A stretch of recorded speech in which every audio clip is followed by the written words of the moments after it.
আসসালামু আলাইকুম। আজকের যে বিষয়ে আলোচনা করব বিষয়টা আসলে অনেকটা দুঃখজনক।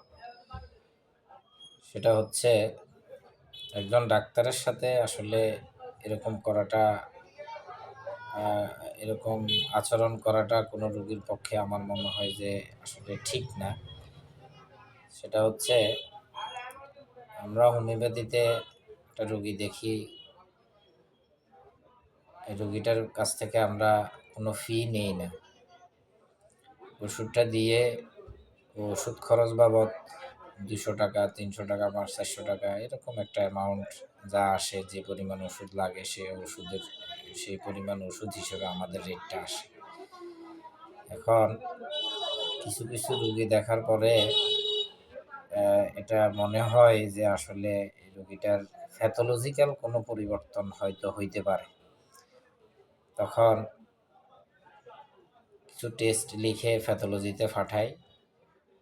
তাও আবার প্যাথোলজির ওই যে একটা স্বাভাবিক একটা কমিশন থাকে, ওই কমিশনটা পর্যন্ত ওই রোগীদের জন্য ছাড় দিয়ে দিই, কারণ ওইখানে আমার কোনো অংশীদারিত্ব নেই। আমি ওটা ছাড় দিয়ে দিই। তারপরে এখন কোনো ফি নেই না, প্যাথোলজি টেস্টের ওই কমিশনটা খাই না, তাও ছাড় দিয়ে দিচ্ছি। কষ্ট করে আপনার সাথে কথাবার্তা বললাম, আপনার সমস্যাটা বুঝলাম, কি টেস্ট লাগতে পারে সেটা লিখে দিলাম, আপনি টেস্টটা করলেন, করার পরে এসে আর ওষুধ নিলেন না। তো এটা তো একটা অমানবিকতা হয়ে যায়। তাহলে কি আমি আপনার কাছ থেকে কথাবার্তা বলার কারণে এবং টেস্টে কি কি কি টেস্ট করতে হবে সেটা লিখে দেওয়ার কারণে এই এক্সট্রা ফি নিতাম, তাহলে কি আপনার জন্য ভালো লাগতো?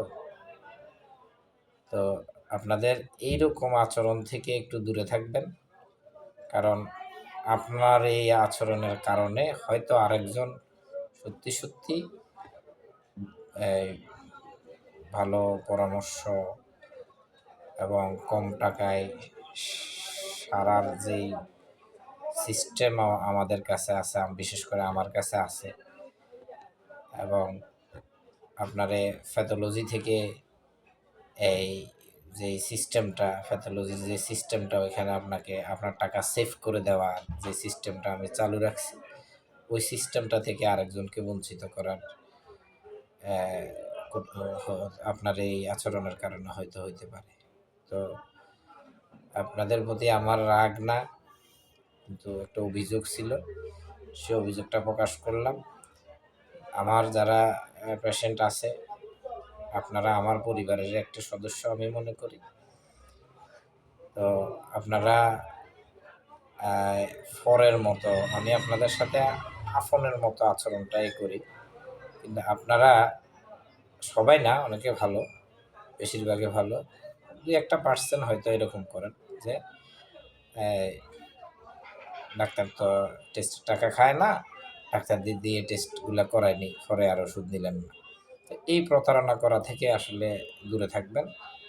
আপনাদের জন্য এই পরামর্শটা থাকলো। আপনারা আমার এই পরিবারের সদস্য, আমার সাথে যদি আপনারা এরকম করেন তাহলে আমি তো আপনাদের পর হয়ে যাব। তো ধন্যবাদ সবাইকে। আসসালামু আলাইকুম।